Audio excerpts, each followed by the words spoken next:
Hola, muy buenas. Vamos a hablar sobre la parte de este módulo que tiene que ver con el cultivo de los microorganismos.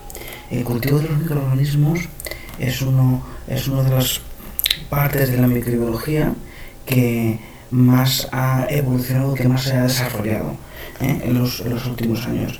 De hecho, actualmente cada marca comercial que presenta sus cultivos para microorganismos presenta diferentes productos, diferentes tipos de cultivos que permiten de una manera muy directa y muy fácil poder identificar el microorganismo del que se trata. Porque una cosa es crecerlo o crecerlo en las condiciones y otra cosa muy diferente es saber qué microorganismo es, ¿no? Entonces, las casas comerciales ya preparan unas placas Petri de cultivo que van con diferentes cromógenos, de manera que dependiendo del microorganismo que crezca ahí, hace una colonia de un color o de otro. Y eso permite poder caracterizar de manera muy rápida y muy directa qué tipo de microorganismos tenemos en nuestra muestra. De eso no hablamos en este apartado. Vamos a ver sobre el cultivo de los microorganismos. ¿Qué tenemos que hacer? ¿Qué tenemos que tener en el laboratorio para generar ese cultivo de los microorganismos? Bueno, aquí os pongo un poco los macronutrientes que tienen que tener los medios de cultivo. Los medios de cultivo van a tener en esencia unos pocos componentes. Uno es el agua, otro va a ser un pH, el siguiente va a ser una fuente de carbono, una fuente de nitrógeno y después tiene otros elementos como puede ser fósforo, azufre, calcio, sodio. Entonces, lo más importante es que es la fuente de carbono y la fuente de nitrógeno se les tiene que suministrar de manera que el microorganismo tenga fácil ese crecimiento. ¿Vale? Una cosa muy importante sobre los medios de cultivo, sobre el crecimiento en placa o en medio líquido, es que no todos los microorganismos son capaces de crecer en un medio sólido o en un medio líquido. De manera que a veces cogemos una muestra, hacemos un cultivo en placa, en medio sólido, y vemos que no hay nada. Eso no quiere decir que no haya microorganismos, simplemente quiere decir que no han sido capaces de poder crecer en esa placa. Por eso, cuando hacemos el contaje en placa, se habla siempre de unidades formadoras de colonia. No se habla de células vivas, porque presumiblemente hay muchas más bacterias, muchas más levaduras o muchos más microorganismos que no han sido capaces de poder crecer en ese medio de cultivo. Esto puede deberse a dos factores.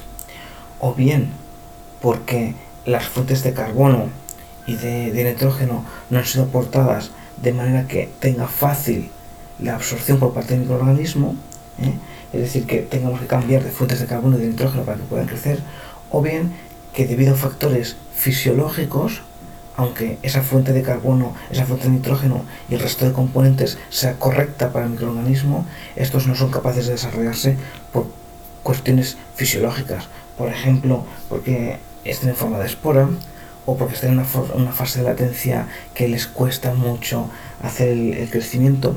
Entonces esto es algo bastante importante, porque después en el trabajo habitual del laboratorio tendemos a equiparar el número de células con el número de colonias que hemos contado, o un número de absorbancia que tenemos en el espectrofotómetro.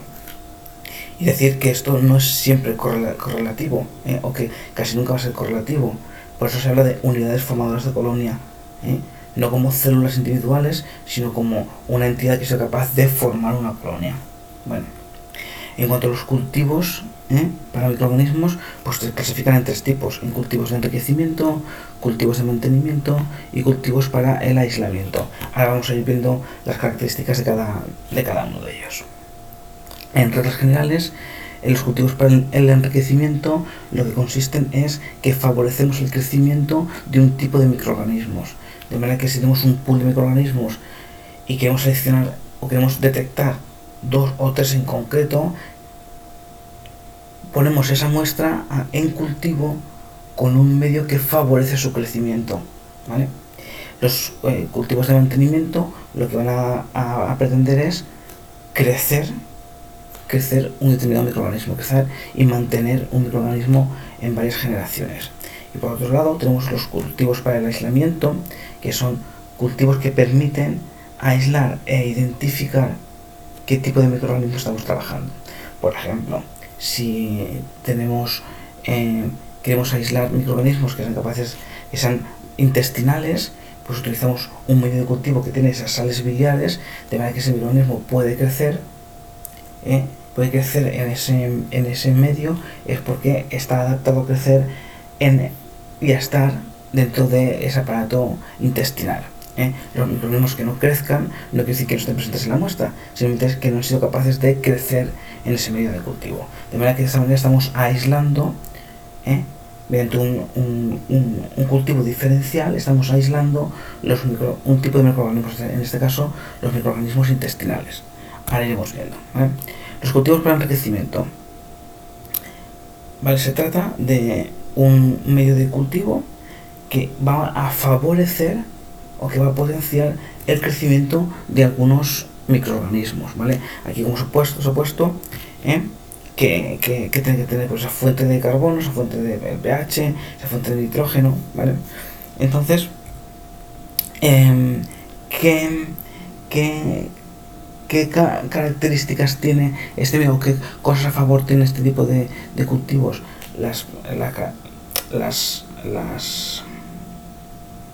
cosas a favor que tiene es que permite que si existen uno o dos microorganismos dentro de una muestra que a nosotros nos interesa, sean capaces de multiplicarse y generar más copias de ellos. De esta manera después va a ser mucho más fácil identificarlos, aislarlos y poder saber que estaban presentes en esa muestra. ¿Qué cosas en contra tiene?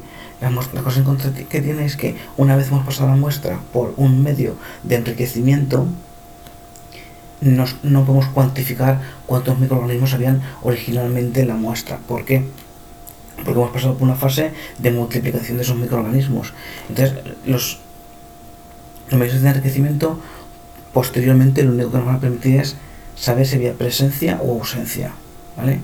Hay para muchos microorganismos, por ejemplo, para la cuantificación o para la identificación del Listeria monocytogenes, que es necesario pasar por un tratamiento previo de enriquecimiento. De manera que al final nosotros solamente detectamos presencia o ausencia de esa Listeria monocytogenes, pero no podemos identificar cuántas había en el origen.